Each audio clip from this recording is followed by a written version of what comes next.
Series বাঁচানোর ম্যাচে প্রথমে ব্যাট করতে নেমে 7 রানের মাথায় বাংলাদেশের দুই ওপেনার আউট হয়ে প্যাভিলিয়নে ফিরে গেছেন।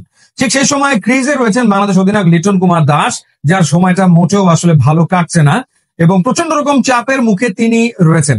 তার অধিনায়কত্ব নিয়ে প্রশ্ন উঠেছে এবং তার ফর্ম নিয়ে কথা তো চলমান রয়েছেই, এবং ওয়ানডেতে তিনি একাদশ থেকে বাদ পড়েছেন। সেই লিটন কুমার দাস এরকম পরিস্থিতিতে চমৎকার একটা ইনিংস খেলেছেন, 76 রানের ইনিংস খেলেছেন 50 বলে, যেখানে একটা 4 মেরেছেন এবং ইন্টারেস্টিং ব্যাপার, ছক্কা মেরেছেন 5টা। একটা 4-এর বিপরীতে 5টা ছক্কা লিটন কুমার দাস হাঁকিয়েছেন। সো নিশ্চিতভাবে তিনি একটা ডিফারেন্ট ইন্টেনশন তার ব্যাটিং এ শো করেছেন এবং রেজাল্টও তিনি পেয়েছেন।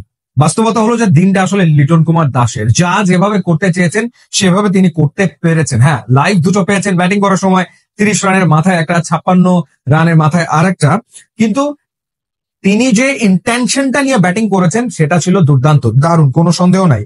তাওহিদ হৃদয় হ্যাঁ টি20 উপযোগী ব্যাটিং করতে না পারলেও বলা যায় যে ওই সময়ে তার ওই ইনিংসটা গুরুত্বপূর্ণ ছিল। 25 বলে তিনি 31 রান করেছেন, আর বাকি কাজটা ব্যাটিং এ করেছেন শামীম হোসেন পাটোয়ারি।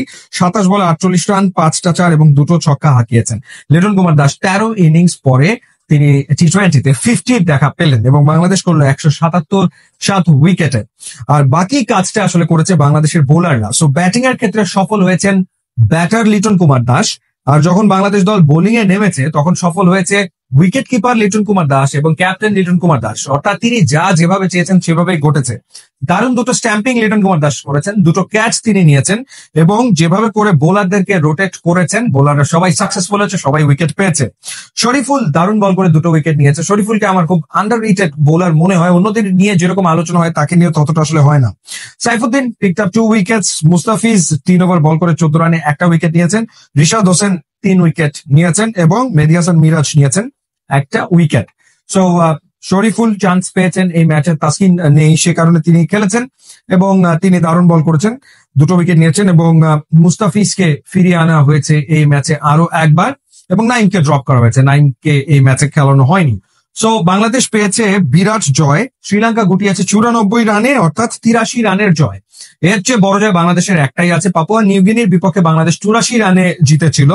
তো সেই হিসাবে এটা হচ্ছে বাংলাদেশের সেকেন্ড লার্জেস্ট উইন, দ্বিতীয় বড় জয়। আর পূর্ণাঙ্গ সদস্য দেশের বিপক্ষে এটাই সবচেয়ে বড় জয়। এর আগে ওয়েস্ট ইন্ডিজের বিপক্ষে বাংলাদেশ একটা ম্যাচে 80 রানে জিতেছিল।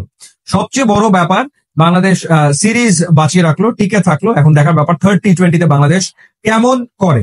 তবে এই ম্যাচে বাংলাদেশ দুর্দান্ত ক্রিকেট খেলেছে এবং দিনটা লিটন কুমার দাসের ছিল। ইউটিউব ইনস্টাগ্রাম লিঙ্ক আছে, আপনার যোগ দিলে খুবই খুশি হবে। And thanks for watching.